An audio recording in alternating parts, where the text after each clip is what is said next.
guys, today we're going to be going over every single thing that did not sell at my last market.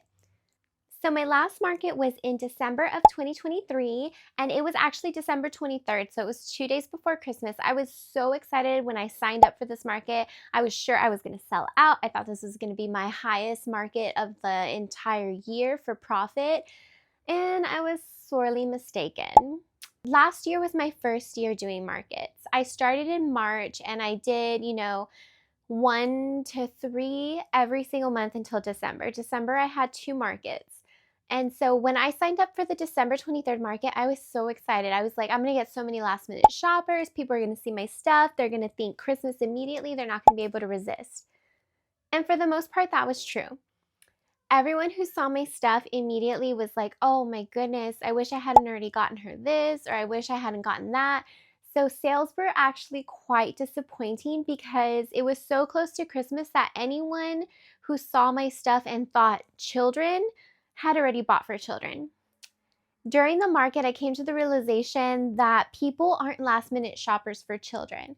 And I talked to my husband about this and I told him, I was like, you know what, it makes so much sense because for us, we have 3 children. We have a 15-year-old, a 6-year-old, and an almost 3-year-old. He'll be 3 next week. And we start buying for them. I mean, we have stuff right now that we've just bought that's going to be for Christmas. And so people usually don't forget about the children. Now, there are some people, like maybe dads who don't always see their children all the time, that have forgotten the uncle, the aunt, people who are coming into town that maybe, they didn't want to bring gifts from where they live. They got on a plane, that's going to add weight to your luggage. So they're buying gifts in town. I did have a few of those sales. I did have a dad that came by last minute and he really made my day because up until that point, I hadn't even made back my booth fee. And then he came through and he was like, for my wife, for my my sister, for my kid, like blah, blah, blah, just picking this, and then swipe, swipe, swipe. And that really took me from not even breaking even to like profit. So it's kind of a joke that, dads don't even know what the kids are getting for Christmas. And he was shopping really last minute, but props to him because he was going through my inventory and he already had bags. He had bags upon bags upon bags by the time he even got to my booth. And, he still was like being very thoughtful and very intentional. And he actually picked up a few items and was like, no, you know what? I got her something similar to this. And then he ended up buying a doll for his daughter that I had made that he thought looked like her. So that was kind of cool. It wasn't the worst market I've ever done. I did come out the other side with profit, but it was not what I was expecting and I was disappointed. And I will say that, I'm not proud of it, but for like an hour to 2 hours, I was actually in like a pretty like cynical mindset because I was like, man, this is terrible. Maybe I shouldn't even do markets if I can't even sell stuff at Christmas. I think we all go there sometimes in our head where like all the positives just kind of just out the window. You can't even remember all the good times you've had because like something that you pictured in your brain isn't happening the exact way that you thought it was going to. And now that, we're 3 months out from Christmas, I can look back and say like, wow, like, no, that day actually really did go well. It just didn't live up to what I had thought in my brain. And, that's just something where if you set your expectations too high, sometimes that can let you down. And I'm not saying that you shouldn't have any expectations. I think you should, but I think we all need to come at a place where we're kind of flexible and we kind of have a scale of what success looks like instead of just like this actual like target that we need to hit in order to be successful. So without further ado, let's see what's in this bin. That's what you're here for. Okay. So the very first item is this bunny, and I've actually been carrying this bunny in my inventory since last March. This was like very early in my journey, and so I don't necessarily remember the patterns that I was using back then, but if you look up Peeps Bunny crochet pattern, there are a few of these around. So there's not just one, there's like a couple of people that have made their own version. I know this one was free. I did not pay for a Peeps Bunny crochet pattern, but yeah, I like it. It came out to be a good size. Stuffing game going strong. This is a year later almost. I mean, I think we're coming up to the year mark and it's still like nicely stuffed. Stuff your plushies, guys. Stuff them. But yeah, so I do like this, and it's kind of exciting because we're coming back around to Easter time, and I already have an Easter item. What? The next thing I have is this stingray that I made. Actually, I think I'm going to cut these eyes out and redo them because I've gotten a lot better. This is actually from my second or third market prep. And so I've been carrying this guy with me a long time. He is a free pattern on Instagram. I will see if I can find it. I don't exactly, I think it's in my like normie account, which has like thousands of crochet patterns stored and none of them are sorted. He's pretty cute, but I think I'm going to redo these eyes because I think if I redo the eyes and maybe add some details, more people will be interested in him. He's pretty plain. I should have put a rattle in him. I don't think I had rattles at that time, but I think this would have been like a cute rattle because sometimes I do carry rattles. So sometimes people will be going through the different rattles and then they'll pick him up and shake him, and he's not a rattle. All right, my next item is one of my elephants. I call these Ellie the elephants. This is a crochet pattern by Madeline Mayco. And I don't think she calls them Ellie. She might, I'm not sure. I call him Ellie because my son Oliver calls him Ellie. It's one of the first crochet plushies I ever made him. He has one of these. And so this is all done in the Just Chenille yarn by Premier, which is, I think they have it classified as a weight 6, super bulky. It's not. I would consider it a 5, like a good solid 5. So that's one of the elephants that I have, and he still has his little tag on from the market. And so this one's in purple. This one's also done in Just Chenille. I highly recommend that yarn. I really like it. It's vibrant, it's soft, it's nice to work with. It does shed, but it doesn't shed like any like crazy amount. And so these are just, you know, 2 examples of the embroidery that I do on my plushies. The next one we have is this little sunflower. And so I'm pretty sure this is a Little Love Everyday crochet pattern. And isn't it cute?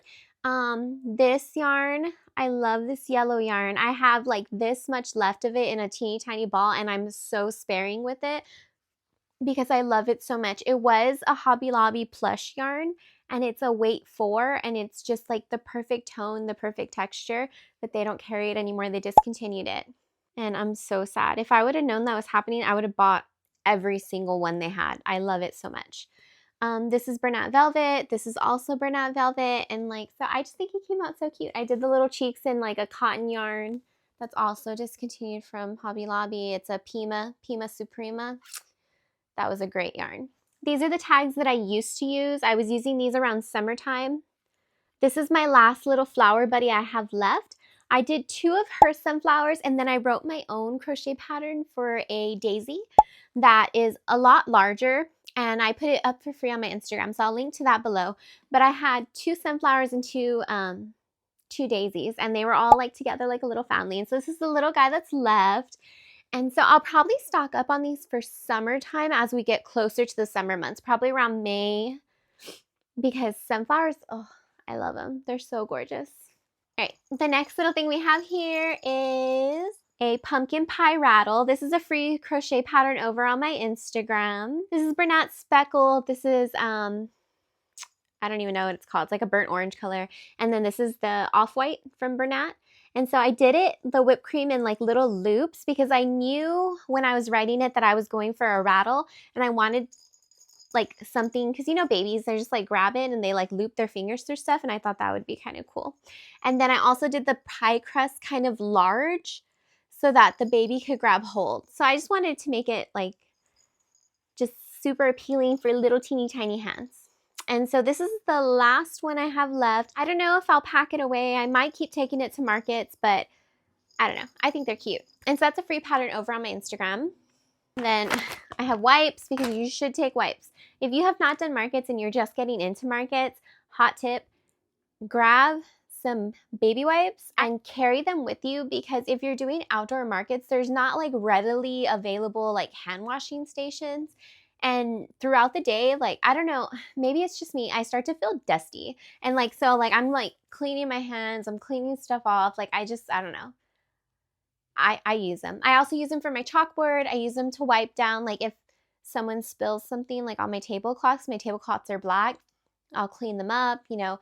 I use chalkboard signs for my table, and so I keep baby wipes around so I can switch the signage on site if need be. I'm a little bit of chaos, like we all know. I don't prep my signs ahead of time usually. Sometimes I will, but most of the time I don't. And so I usually change my signs on site. So I take my chalk markers and my wipies and I clean them up. The next thing is a 2 Little Knots rattle pattern.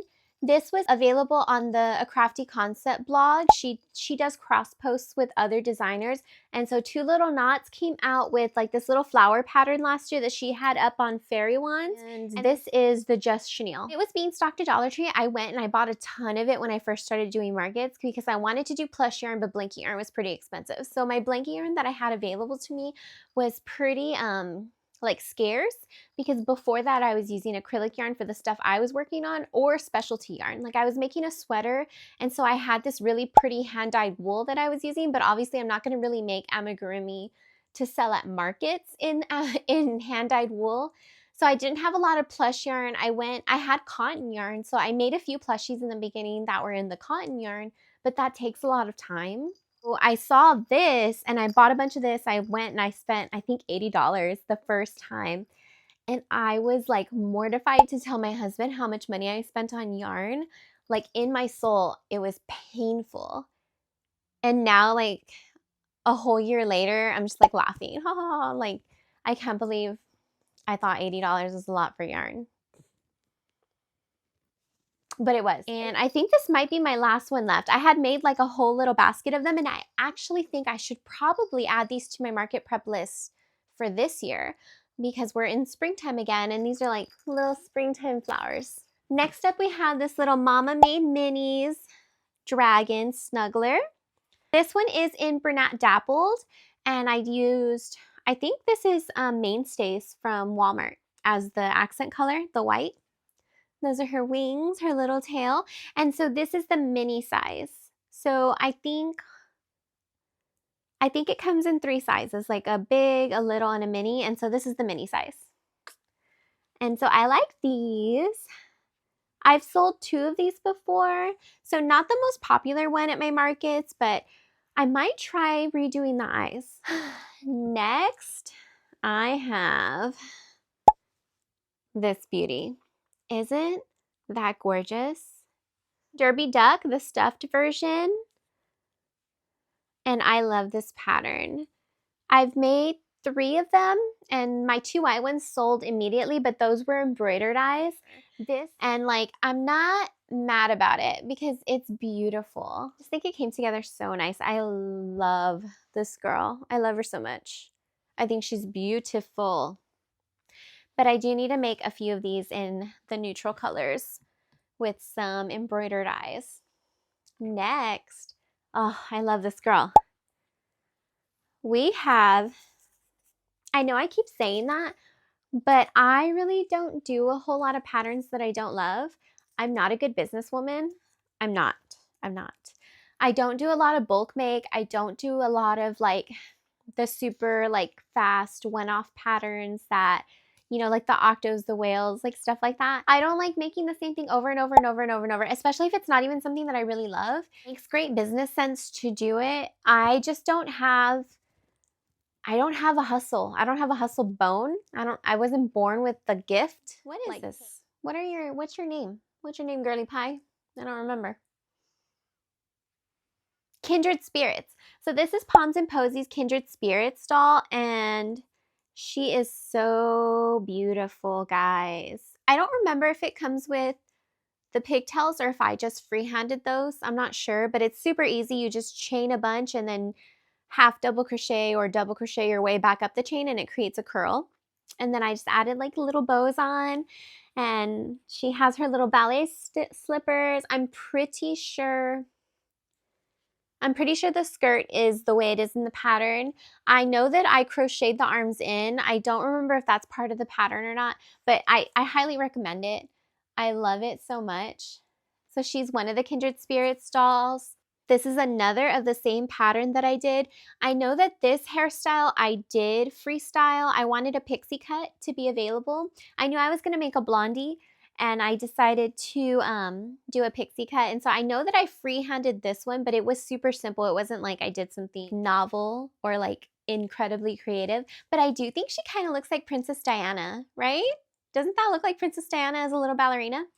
So these are the same doll. This one is Big Twist plush for the body, so that's why she's so much bigger. It is the same pattern. And I do know that this is Sweet Snuggle or Chenille Home Slim for the hair, so I know I did need to modify it a little bit to make it fit her head. And then this is, there's like fibers stuck to her. This is Bernat blanket for the body and the dress, and then the hat is actually Bernat velvet, and I just doubled up. Or not the hat, the hair. But I think they look so cute. And then I do have one more Kindred Spirits doll. And here she is. She's my little redhead. And she's actually probably my favorite that I did. And so you see she has like the different skirt style. So I know that I think there's 3 skirt styles included in the pattern. There's like the ballet skirt, there's a lace skirt, and then there's like this little scallop skirt, and like I think it's so cute. And so I did do like the green eyes, I did some freckles. I tried to get all different girlies. I had 2 more. I had one that was a brunette with a bun, and then I had another that was like a Latina, and she had like long hair, she had the red dress, she was like cha-cha-cha, and she had curls. And so both brunette dolls sold. So then I have this purple hair girly, this blondie, and this redhead still. And I just think she's so cute. I just love them. I have 2 more of the Madeline Mayco elephants. I had went on like a teeny tiny little elephant spree. I think I made like 8 of them or something.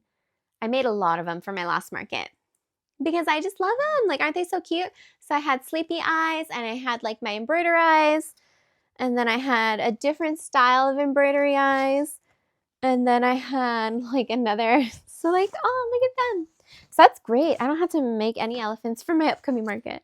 One little Bulbasaur. And so this was from before I wrote the pattern up. So this was when I was just making them for myself. And he has like little brown eyes. I have this little Piggy. I do have a free pattern up on my Instagram for these little pigs.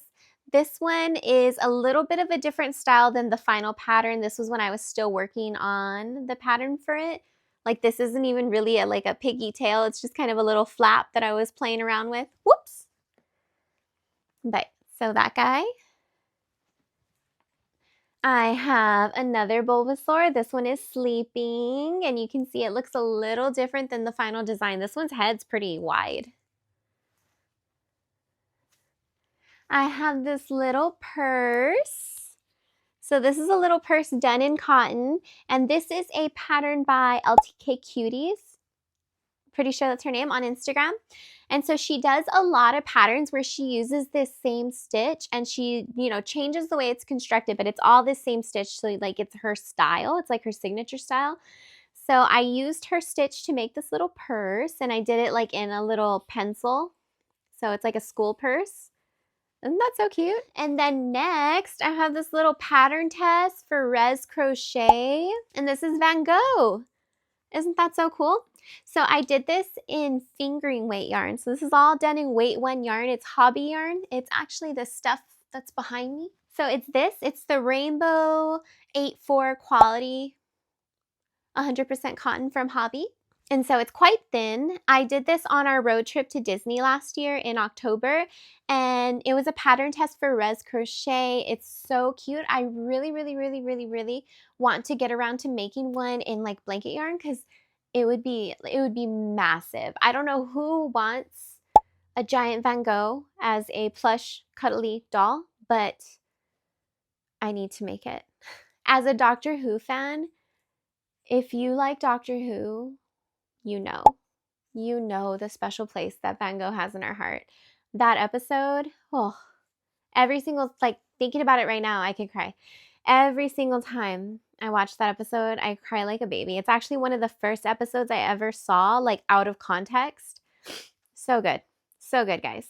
So good. Amy and Van Gogh should have had babies. Just saying. Next is another Mama Made Minis. Ooh, it's all tangled up. It's this little Highland Cow. Isn't it so cute? This is in Bernat Velvet. No, what am I talking about? This is in Bernat Blanket. I actually made 2 of these. I made one that was entirely in this like Sherpa, and then and the details like for the hair was in this orange, and then I reversed it and I made one in the orange with the details in the Sherpa. And so cute. Look at those eyes, guys. Look at them. Aren't they so cute? So this guy's like the perfect little hand size, and he works up really fast. I think an hour maybe to make all of it. I might be lying. I don't really know. I don't remember. I don't time myself that often. I need to because I have no idea how long it takes me to make anything. And then we have another little Peeps. So oh, this is just chenille. So that, I was going to say, I don't understand why it's so much smaller, but that's why. So where's the other one? So I have 2. I know that I had this size in a lot of colors, and so they all went, and these are like the last surviving 2, which is great. So I already have 2 for my Easter markets. A few scrunchies. Oh, this yarn, it was a velvet that I found at Walmart one day, and I bought like a roll of it just on a whim. It makes up the prettiest scrunchies, and I haven't been able to find it since then. I don't, like at least near me, they don't carry it anymore. I love it so much, guys. I wish I could find it. And then this is just, I think it was Hobby Lobby's yarn, their fur yarn that they used to have. I don't think they have it anymore. Fidgets. So they're like snapping fidgets. These are mushrooms. I think I'm going to go ahead and felt. I love needle felting. I'm going to felt on some dots. But these are so fun. I made a whole bunch of them. These are my last 2 mushrooms. And if you'd like a pattern for these, leave me a comment down below, and I think I'll do a YouTube tutorial. When I first posted them to Instagram, they had a bunch of interest, but at that time I wasn't writing patterns yet. I hadn't even written my first pattern. So when people started asking me like for the pattern, I was like, ooh, no thank you. This was another Bulbasaur prototype. I got another Daisy Rattle. I got 2 little chonky turkeys. This is my own crochet pattern. It's free on my Instagram. This is a no-sew pattern. Little tail feathers. And I think I have this little travel bag that I made with that same LTK Kitty stitch that she does. I just adjusted it to fit the bag. It's lined. And then I got like, it's a travel bag, so I got like the little decals on it. I thought that was super fun. So I should hold it over here. I put like some crinkle paper in it so that it's fun for like babies. I did a bunch of these, and this is my last one. I think that's super fun. This technically didn't not sale at my last market because I didn't put it on my table and I didn't have it in the clearance or anything. This actually stays in my bin to keep it safe because I don't want my sons to play with it because of the white detailing. This was a pattern test that I did last Easter for a small crocheter over on Instagram, and I think it's so cute, and I think I might make some more of these because I think this is like cute like for a decoration. And maybe if I put a rattle in it for like a little baby for their cute little, because people like to do like super sweet little pictures for like the holidays when they have like little tiny babies. So it might be cute like when you put the baby on the floor, like put the little bunny and the Easter egg tucked into their little arm. Oh, adorable. This is another fidget toy. A little cactus one. Another little fidget that I had left. I almost sold out. I think those are my last 4. I had sharks, mushrooms, cactus, and then I have one more mushroom. Here we go. And I have another daisy rattle. This one was one where I had run out of yarn, and so the back is blue. What if I did little faces on them? That might be cute. And then I have another fidget. And then that looks like it's it. I'm so sorry if that was loud. I have this flower, but this was just like an experiment at a market when I was bored. It's not something I was trying to sell. It's like I was just doing it to see if I sewed it onto something, if it would be cute. But let's see. Looks like everything else is like labels and trash. My old style of tags. I try to take them off when I can to save them. These are ones that I saved from items that I sold, but I really don't use those. I'm kind of phasing them out. I've switching over to these that I make myself. I think that they are pretty cute. I made up a template that just says handmade, and it's like this little cute design, and then I've just been handwriting my name in the center, and then I just write I write the price on the back of them. And so I've been trying to individually price all my items. It's a little more cumbersome because I have to print them, cut them, do the corner cuts, do the hole punches, tie them on, but I think it adds like, you know, the nice little handmade touch. But that's everything that didn't sell at my last market that I will have for my next market. So I think that's a pretty good inventory. You know, I have a couple of dolls that are nice in size. This one is like a pretty color palette for Easter, so I think that fits. There's a couple of items that are going to be harder to sell, like my turkeys are definitely seasonal. I don't know that I would be able to rebrand these as like, maybe if I added like the little thing, they could be chickens, but I don't know. The colors are very fall vibes, so I don't know how those are going to sell, but you know, it is what it is. I have a few bunny items, which is kind of exciting. I'm still going to have to make quite a bit, but you know, I have a few Easter items already prepped, which is nice. I have a few items where I have ideas of how I can fix them up. I'm thinking I'm going to redo these eyes. I'm going to do the embroidery eyes that I've been doing. I'm going to add some blush, and I think I'm going to do like, I don't know where that little flower is, but you know, maybe a flower or two just to make it more interesting for someone who might want to buy this. Because as it is, like, I think it started off at a $10 price point and then I marked it down to $5, but it's like pretty plain, pretty boring. It was a free pattern on Instagram. It's a cute pattern. It works up really nicely, but I don't know. It's, you know, as is. I'm going to make it better. Pumpkin rattle. I don't know who wants pumpkin pie in the springtime. I might be putting this somewhere. I'm thinking of getting like a box where I can put like seasonal items, and then like every quarter pull it out and see what seasonal items I have in there. I think that would be a good way to get those out because I'm dragging them with me like market to market, like the Easter stuff. And I'm not always putting them out on the table. These flower rattles, I'm excited that I have some. I'm going to pump these back out again because these are super cute. They're aesthetically pleasing. I like having them even just out because I usually put them all in a basket and I think they look really beautiful. It adds a lot to my table. Bulbasaur, we have a whole bunch of Bulbasaurs that are going to join you. Fidgets. Little piggies. I have one. I need to pump out a basket of these little piggies so they can all sit together at my market. These I put on my table for $5 as like a low cost item. I do these and I do pocket frogs and that's it. It's definitely important to have something on your table that is cheaper, that is faster to make, that you can price at like a $5 price point because like there are people that are going to love your stuff and they're going to want to support you, but they don't always necessarily have disposable income.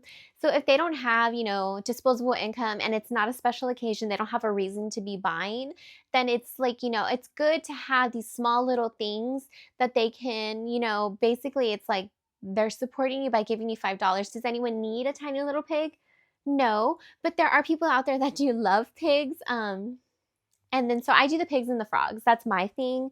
You can do what you like to do. I don't. Bulbasaur is going to join his family. I have a few more fidgets. Also, I do like to have these on my table. I think normally they're priced at $8. I marked them down for $5 for Christmas as stocking stuffers. Again, my dolls, beautiful. Excited to have these. I'll probably put together one or two more. Maybe not for this next market, but just to have, because for my last market, I think I had 5 or 6 of them, and it was really super cute to have them all just kind of there because it was like a little tiny girls club. My bunnies, super excited to have those. Van Gogh, I'm actually not going to put back in the market box because I don't actually want to sell him. I actually really love him and I want him to go back on my desk, so he's going to go there. Oh, Derbie, she's a beauty. She is a beauty. She also draws in a lot of attention. So even though like she hasn't sold and she's not a large item, usually when people are talking about their attention grabbers, they're talking about like these pretty large plushies that are like attention grabbing. Like I know there's another crocheter here on YouTube who has this big, beautiful unicorn that she takes to all her markets. And that thing, it's big. It's big, it's expensive. She doesn't expect it to sell, but it definitely draws in attention. Derbie does that for me. People see her and they just touch her. They tell me how beautiful she is. Sunflower, gotta make some more of those. Ellie, Madeline Mako, check out her patterns. I've only shown you Ellie today, but she has a ton of patterns, a ton. She has she calls these her big bellies. I've seen it a couple of times where she's raising money for someone who's hit hard times or who's had a major like event in their life where they need money and they need it now basically. And she'll run a huge sale. She'll mark her patterns down 70% and all the proceeds go to the person. And so I love where her heart is at because she's not just coming at it from a profit standpoint. Her patterns are pretty popular. They're really cute. They're fast to make. And so for her to kind of, you know, say like, hey, I'm going to put my $6 pattern on sale for $2. Anyone who picks it up, it's all going to go towards so-and-so because of something that's happening with them. I really love that. I really do. I think she's a sweetheart. You should support her when you can. And it's like cute, right? So like you're getting something out of it too. Cute little school bag. I actually probably need to stock up because this is my last toddler purse that I have left. I usually carry 3 to 4 of them. These. And if these are my last scrunchies, I'm in trouble. I need to make more. I'm going to have 2 scrunchies on my table. But I think they are because in the garage, this was the only box that I saw. And I haven't made scrunchies in a few months. Alrighty guys, that's it for this video. Thank you so much for hanging out with me. I hope that I've offered you some inspiration for your markets, for your market prep. What are you going to be making? Are you going to be picking up any of these patterns? Have you already headed over to my Instagram profile to see if you can save some of those free patterns that I have available? All right, see you later. Thanks for hanging out with me. I hope you saw something that made you smile.